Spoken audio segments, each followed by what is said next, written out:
Muy buenas tardes. Vamos a dar comienzo a la explicación de los sacramentos de curación, que son dos: el sacramento de la unción de los enfermos y el sacramento de la reconciliación. Les tengo que contar que tengo un calor terrible, hace un calor.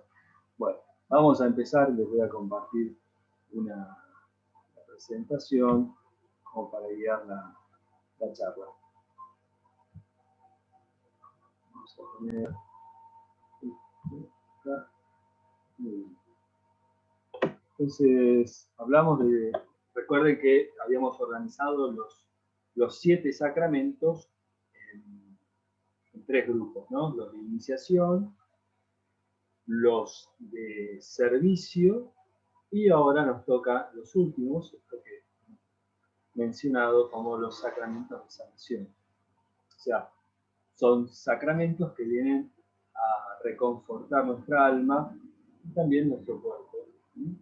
Así como los sacramentos de iniciación nos introducen en la vida de la Iglesia como hijos de Dios, los sacramentos de servicio nos introducen en la vida social, ya sea en la vida consagrada o en la vida del matrimonio, ¿cierto? Dando un servicio en la educación de los hijos, en el trabajo, etc. Todo lo relacionado con los laicos. Y también en este momento vamos a ver estos sacramentos que están referidos justamente a la batalla espiritual, ¿no? Bueno, pasemos al primer sacramento, que es el sacramento de la reconciliación. Un sacramento que ha tenido distintos nombres a lo largo de la historia, como por ejemplo el sacramento de la penitencia o el sacramento de la conversión. Bueno, pero aquí nos vamos a concentrar en algunas nominaciones. Acá está la foto del Papa, ¿no?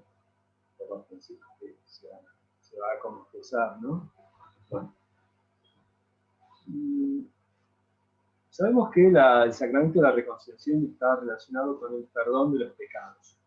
El perdón de los pecados, compartir un momento así más grande, el perdón de los pecados es tradicionalmente se encuentra a lo largo de la historia de la salvación ya presente en el Antiguo Testamento, ¿no? Un poco la idea para entender la institución de este sacramento la vamos a encontrar justamente a lo largo de las Sagradas Escrituras. Bueno, vamos a concentrar en este momento. Entonces, la primera exhortación con la que queremos iniciar este sacramento está relacionado con la segunda carta a los Corintios, San Pablo, que dice así: nosotros, dice San Pablo, somos entonces embajadores de Cristo, y es Dios el que exhorta a los hombres por intermedio nuestro. Por eso les suplicamos, en nombre de Cristo, déjense reconciliar con Dios. Esta exhortación, que suele ser anunciada, predicada en el momento de la liturgia del sacramento de la reconciliación, nos muestra cómo ya desde muy antiguo en el nacimiento de la Iglesia, en la carta de San Pablo, vemos esta exhortación a dejarse reconciliar con Dios, ¿no? Pero a su vez con la intercesión de los apóstoles, o con la intercesión en este caso de San Pablo. Vamos a ver si le encontramos un sentido a lo largo de las Escrituras. El primer momento es en el Antiguo Testamento. Bueno, en el Antiguo Testamento, es largo, no vamos a hacer todo el desarrollo histórico, ¿no? Pero hay una celebración en torno a la fiesta pascual de los hebreos que se llama la fiesta del Yom Kippur, o la fiesta del perdón. Es una fiesta de preparación a la Pascua. Y para celebrar la Pascua tenemos que estar como reconciliados con Dios. Y en esta fiesta, en esta celebración, veamos cómo se prepara la liturgia de esta celebración en el libro del Levítico. Levítico, capítulo 23, y hemos seleccionado estos versículos del 17 al 19. Dice así: ustedes traerán desde sus casas 2 panes para que sean ofrecidos con el gesto de presentación. Cada pan deberá estar preparado con 2 décimas de harina de la mejor calidad y cocido después de fermentar. Son las primicias para el Señor. Junto con el pan ofrecerán en holocausto al Señor 7 corderos de 1 año y sin defecto, un novillo y 2 carneros, con sus correspondientes oblaciones y libaciones, como ofrenda que se quema con aroma agradable al Señor. También ofrecerán un chivo como sacrificio por el pecado y 2 corderos de 1 año como sacrificio de comunión. Bueno, todo el libro del Levítico está cargada de estas celebraciones litúrgicas que, bueno, cargada de leyes en torno a cómo celebrar las distintas fiestas que Dios les ha mandado, ¿no? A través de Moisés. Y en esta cita que hemos seleccionado, bueno, hay muchos alimentos, ¿no? Pero nos llama la atención uno, esto del chivo como sacrificio por los pecados. Entonces hay toda una celebración en torno al perdón de los pecados. Y por supuesto el sacerdote antiguo, en la época de los hebreos, no tenía el poder de perdonar los pecados. Y lo que se hacía era este rito de sacrificio, donde un cordero venía degollado y todo el pueblo como que cargaba sobre este cordero degollado los pecados del pueblo, ¿no? Y este cordero iba a morir al desierto, cargando así con el pecado del pueblo. Bueno, en el Nuevo Testamento, la carta a los hebreos, y también se puede leer en el libro del Apocalipsis, le dan esta imagen de cordero degollado al mismo Jesucristo, aquel que hace el verdadero sacrificio de un perdón que es de una vez para siempre. Entonces, claro, la Pascua que introduce Cristo ya no es solo el paso de la esclavitud a la libertad, sino de justamente el paso de la muerte a la vida, y con este paso de la muerte a la vida el perdón de todos los pecados de la humanidad. Ahora, para que este perdón de los pecados se haga efectivamente patente, presente en las personas, en los fieles, debe existir primero una aceptación de quien desea ser perdonado. Pero para aceptar el perdón debe haber un reconocimiento de que efectivamente soy un pecador. Bueno, avancemos con esta idea. Vamos a compartir. Aquí tenemos entonces, decíamos esto, ¿no? Del perdón de los pecados en el plan de la salvación. Podríamos seguir, ¿no? Con otros fiestas, pero la fiesta de Yom Kippur es una fiesta fundante, ¿no? En la historia de la salvación. Sin embargo, también tenemos, fíjense, en la oración del Padre Nuestro, que enseña a Jesús a orar, ¿no? Veamos cómo dice esta oración. La encontramos en Mateo 6, acá me quedó una coma, pero no, es un guión del 9 al 15. Dice así: ustedes oren de esta manera. Padre nuestro que estás en el cielo, santificado sea tu nombre, que venga tu reino, que se haga tu voluntad en la tierra como en el cielo. Danos hoy nuestro pan de cada día. Perdona nuestras ofensas como nosotros perdonamos a los que nos han ofendido. No nos dejes caer en la tentación, sino líbranos del mal. Y continúa Jesús con la explicación. Si perdonan sus faltas a los demás, el Padre que está en el cielo también los perdonará a ustedes. Pero si no perdonan a los demás, tampoco el Padre los perdonará a ustedes. En esta enseñanza que hace Cristo sobre la oración la oración la oración, digamos, al Padre, el Padre nuestro que Jesús enseña, fíjense que se pone de manifiesto ya no solo el perdón de los pecados en términos generales, en términos del pueblo, sino el perdón entre los hermanos. Que, ojo, no es que esto no estaba presente en el pueblo hebreo, de hecho, la fiesta de las indulgencias, la fiesta del perdón, no solamente se celebraba el perdón de los pecados del pueblo, sino que todas las deudas quedaban canceladas. Cada 25 años se hacía esta fiesta de, digamos, de las indulgencias, y se daba esta cancelación de todas las deudas. Entonces había una dimensión digamos, una dimensión horizontal en el perdón, y no solo una dimensión vertical entre el pueblo y Dios. Esta tradición, ahora Jesús como que la hace cotidiana, es decir, perdona nuestras ofensas como nosotros perdonamos a los que nos han ofendido. Esto es en el cotidiano, ya no una vez cada 500, no una vez a los 25 años en la fiesta, sino perdona a aquellos que nos han ofendido.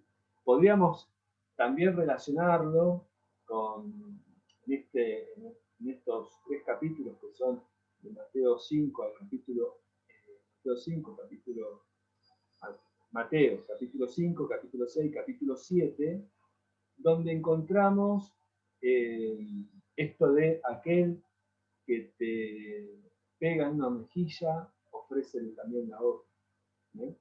Al que te pide que lo acompañes una milla, ve con él 2. Al que te pide el manto, dale también la túnica. Bueno, para leer ahí en el Sermón del Monte, esto que nos enseña Jesús. Y en este contexto del Sermón del Monte, encontramos cómo Jesús nos enseña a orar y pone esta relación entre los hermanos, la dimensión horizontal, un perdón cotidiano, un perdón de todos los días. No puedo encontrar el perdón del Padre si yo no he perdonado al que me ha ofendido. ¿Bien? Bueno, esta es la nueva dimensión que encontramos en Cristo, en la enseñanza del Padre Nuestro, ya en el Nuevo Testamento.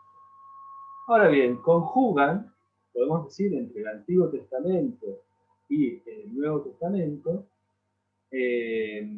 estas categorías que vemos escritas aquí: la conversión, la misericordia y el corazón contrito.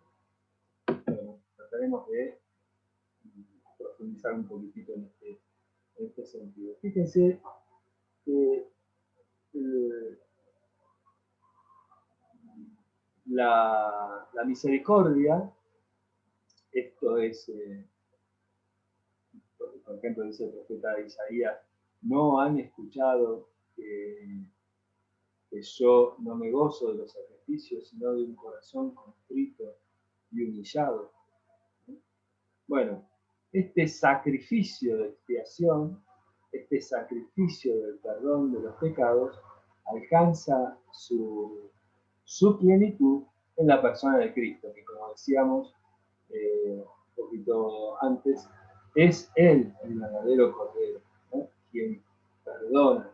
Recuerdan el mismo Juan el Bautista en los primeros capítulos del Evangelio de San Juan, cuando lo ve a Jesús acercarse, dice: he ahí el Cordero de Dios que quita los pecados del mundo. Muy bien. Ahora bien, todos los fieles que hemos recibido la gracia de Cristo que nos perdonó los pecados a través del bautismo, cometemos pecados, seguimos siendo pecadores. En esto nos convence, o así mismo lo explica el mismo San Juan en la primera carta, cuando dice: si decimos que no tenemos pecado, nos engañamos a nosotros mismos, y la verdad no está en nosotros. Si confesamos nuestros pecados, Él es fiel y justo para perdonarnos y purificarnos de toda maldad. Si decimos que no hemos pecado, lo hacemos pasar por mentiroso y su palabra no está en nosotros. Entonces, fíjense cómo esta reflexión del evangelista San Juan nos conduce a un pasito más en la reflexión, que es esto de confesar los pecados. Ya no solo el hecho mismo de perdón de las ofensas, del hermano, del prójimo, sino también el hecho de poder reconciliarnos en la comunidad, en una comunidad litúrgica donde se dan las dos dimensiones, ya sea horizontal como vertical, ¿no? Entonces, todos los bautizados somos pecadores y en función de nuestra herida, de la naturaleza, fue sanada o fue perdonada en el bautismo y en el auxilio, digamos así, para poder justamente santificarnos, para poder vivir en la gracia plena con Cristo, Cristo ha instituido el sacramento de la reconciliación. Un sacramento que, como diría San Juan Pablo II, es como un segundo bautismo, como un tercer bautismo, que nos regenera, ¿no? Y nos devuelve la gracia que nos dio el bautismo. Esa gracia que perdemos por el pecado se nos devuelve en el sacramento de la reconciliación o de la confesión. Hago una paréntesis, dejo de compartir así que un poquito más grande. Hago una paréntesis en este punto y voy a hacer una relación con el pueblo de Israel que se va al exilio. Cuando el pueblo de Israel, es decir, el pueblo de Israel, que luego de haber conquistado la tierra prometida, construye el templo, tiene sus reyes, etc., pero sufre la invasión de un pueblo del norte, su templo es invadido, es profanado, es como que dañan, ¿no es cierto?, lo más íntimo de su ser, ¿no es cierto?, poder adorar a Yahvé en el templo. Bueno, pierden ese lugar de adoración, el templo de Jerusalén. Y entonces surge la necesidad de dónde adorar al Señor. Ya no tenemos, dicen los salmos, que relatan esta época del exilio, no tenemos dónde adorar al Señor. ¿Eh? Así que, Señor, te ofrecemos un corazón contrito y humillado, un corazón que se ve, que se ha dado cuenta de que este exilio, de que este acontecimiento histórico es consecuencia de nuestro pecado. Así, bueno, este corazón contrito, humillado, es una figura a lo largo de las Sagradas Escrituras. Figura también de este corazón contrito, humillado, lo es el rey David. El rey David, vamos a hacer acá una mención breve, pero este rey David, bueno, nos recuerdan que roba, se queda con la mujer de uno de sus ejércitos, ¿no? Uno que le era muy fiel en el ejército, se acuesta con esta mujer, la deja embarazada, y luego, para cubrir ese pecado, manda a matar a Urias, ¿no? Lo manda al frente de batalla y muere. Bueno, luego viene el profeta Natán, que le dice, no sé si recuerdan todo un relato precioso, ¿no? Donde Natán le dice, hay un señor que tiene solo una ovejita y vino, y al lado es vecino de otro que tiene miles de ovejas. Y a la casa del rico, viene un amigo, y el rico, para no matar ninguna de sus ovejas, robó la ovejita de este pobre, la mató, ¿cierto? Bueno, entonces David dijo, este hombre merece la muerte. Entonces Natán le responde, este hombre eres tú. ¿Eh? Y cuando se descubre pecador David, bueno, ahí se muestra una actitud ¿no es cierto?, se da cuenta del pecado que ha cometido. Y está este salmo, hermoso Salmo 50, misericordia, Dios mío, por tu bondad, por tu inmensa compasión, borra mi culpa, lava de todo mi pecado, ¿no es cierto? hermoso salmo, el Salmo 50, recomiendo la lectura, que es el salmo que pronuncia David cuando se da cuenta de este pecado. Bueno, cerramos acá la paréntesis. ¿Qué quería decir con todo esto?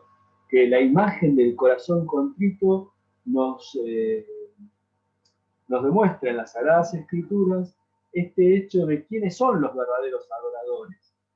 Ya no aquellos que van a un templo determinado, ya no aquellos que necesitan de un sacrificio de animales, sino los que se han dado cuenta de quiénes son y cuánto Dios los ama. Estos en su corazón, que es un corazón verdaderamente compungido de su pecado, es el corazón que reclama al Señor, un corazón capaz de amarlo a Él porque reconoce en Él a quien que lo perdona por encima de todas las cosas. Muy bien. Bueno, perdón por esta divagación, pero tampoco podemos dar todo el texto, ¿no?, para leer las Sagradas Escrituras, pero sería interesante que fueran a leer por lo menos la historia que les contaba del rey David. Bueno, entonces tenemos esta idea de que este corazón es el lugar de verdadera adoración al Señor. ¿Bien? A esto estamos llamados entonces a la conversión, a un cambio de mentalidad. Esto es la metanoia, un cambio de mentalidad donde reconozco que el Señor viene a mi encuentro, que no soy yo el que va a negociar con Él, sino que reconozco que soy pecador y que el Señor viene a salvarme. Yo tomo conciencia del mal que he producido en mí y en la comunidad, y entonces con esa conciencia del mal que he causado, pido la salvación. Y el Señor está pronto para socorrer, para salvar. Muy bien, esto sería entonces la conversión que a lo largo de las Sagradas Escrituras, tanto en el Antiguo como en el Nuevo Testamento, Cristo nos deja como modelo, ¿no? Como este ejemplo a seguir. No tener miedo, conocer el pecado y pedir el perdón. Muy bien. Bueno, ¿cuáles son entonces los elementos para poder reconciliarse, para poder estar a buenas con Dios? Bueno, hemos recatado aquí algunos y vamos a hablar de la penitencia en primer lugar. Entonces, la penitencia es toda una historia a lo largo de la historia de la Iglesia. Cabe hacer toda una mención, ¿no es cierto?, respecto de las malas comprensiones de este concepto y de las malas aplicaciones, ¿no? Aplicaciones relacionadas con un acto de negocio, ¿no? Una penitencia era, bueno, pagarle a alguien que hiciera penitencia por nosotros. Esto de verdad no es la reconciliación, ¿no? Un acto del penitente refiere a esto que hablamos recién, ¿no? Un verdadero corazón compungido. Y efectivamente entonces la conciencia y el deseo de reconciliarme con el Padre y con la Iglesia. Bueno, ya no avanzó más porque hablamos bastante recién acerca de esto, ¿no? Bueno, el otro elemento es que la Iglesia tiene el poder de atar y de desatar. Vamos a ver qué significa. Cuando en el Evangelio de Mateo y los evangelios sinópticos, Cristo, ¿no?, le dice a Pedro: bienaventurado Pedro, porque esto no te lo ha revelado, ¿no? Cuando Pedro lo reconoce como el Mesías, el Hijo de Dios, Jesús le responde: bienaventurado eres Pedro, porque esto no te lo ha revelado ni la carne ni la sangre, sino mi Padre que está en los cielos. Y a continuación dice: y yo te digo, tú eres Pedro, y sobre esta piedra edificaré mi iglesia, y el poder de la muerte no prevalecerá contra ella. Yo te daré las llaves del reino de los cielos. Todo lo que ates en la tierra quedará atado en el cielo, y todo lo que desates en la tierra quedará desatado en el cielo. Entonces este es el poder que recibe Pedro, que está ligado al perdón de los pecados, efectivamente, ¿no? Fíjense lo que dice el Catecismo en 1445, dice: las palabras atar y desatar significan aquel a quien excluyáis de vuestra comunión será excluido de la comunión con Dios. Y aquel a quien recibáis de nuevo en vuestra comunión, Dios lo recogerá también en la suya. Entonces, la Iglesia ha recibido de parte de Dios, de parte de Cristo, este poder de dar la comunión o no dar la comunión. Y esta comunión es, digamos, esta reconciliación es, ya sea en el plano horizontal entre los hermanos, o en el plano y en el no, y en el plano vertical, la relación de la Iglesia con el Padre. Bueno, el otro elemento fundamental, además de estar concluido, es decir frente al presbítero los pecados, confesar materialmente los pecados. Fíjense lo que dice el Catecismo en el 1456. La confesión de los pecados hecha al sacerdote constituye una parte esencial del sacramento de la penitencia. Paréntesis, recordamos en este punto que el sacerdote, quien nos va a dar la absolución en la confesión de los pecados, no lo hace en su nombre, ¿no? Particularmente de tal sacerdote, de tal presbítero, sino que lo hace en la persona de Cristo. Es Cristo mismo quien nos da, yo, dice el presbítero, yo te absorbo. Bueno, luego leemos la fórmula que también es interesante. Dice, continúo con la lectura del catecismo.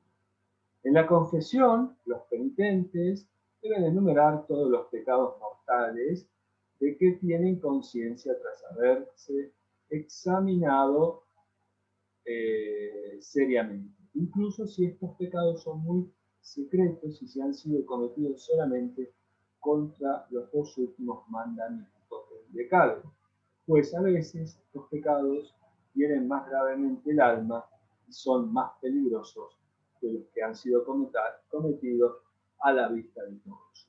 Bueno, trabajo para ver cuáles son los sacramentos, los mandamientos a los que está haciendo alusión. Muy bien. Entonces, la confesión del pecado, la absolución. Veamos esta fórmula. Dice,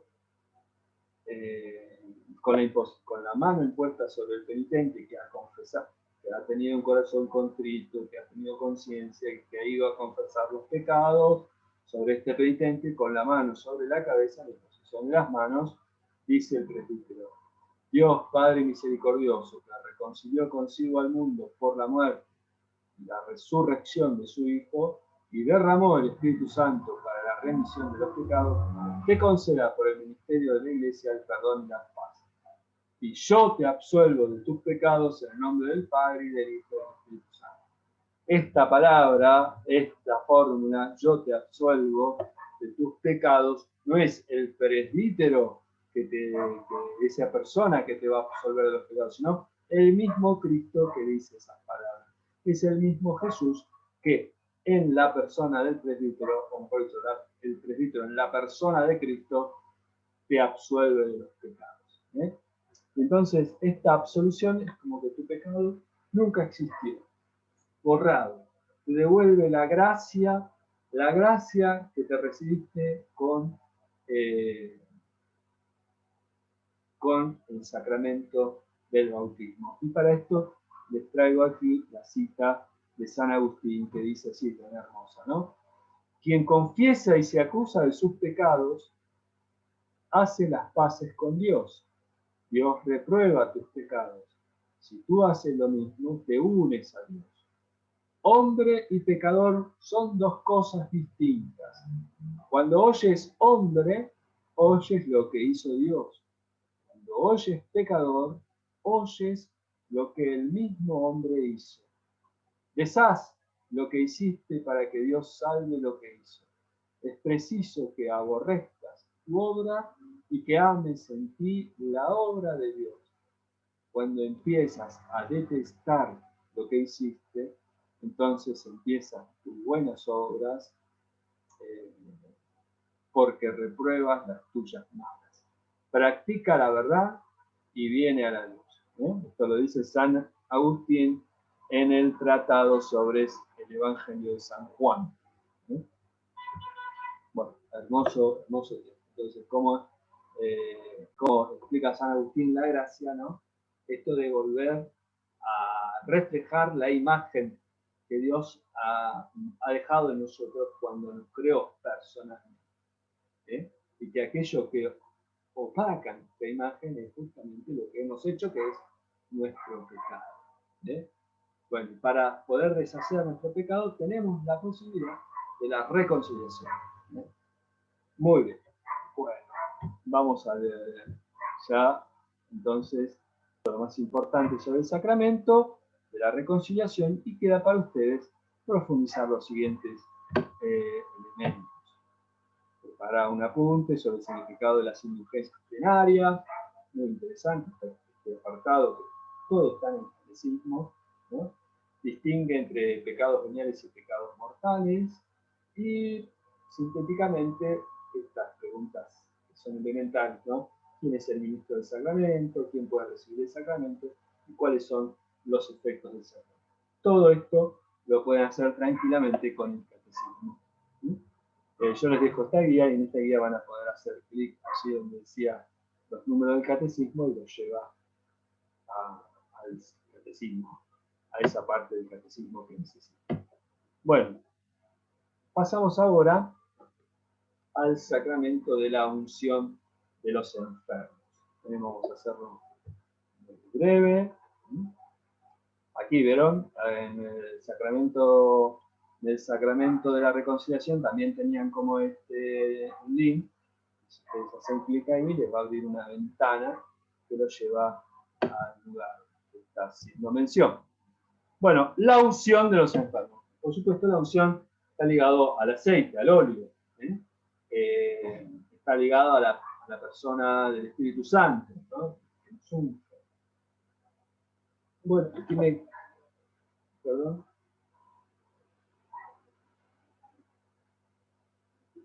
Un momento, ya voy.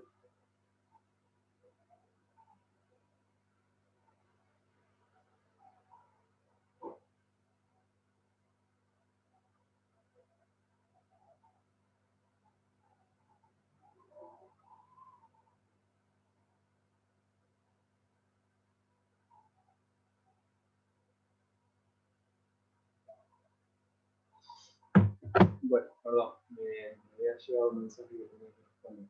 Decía entonces,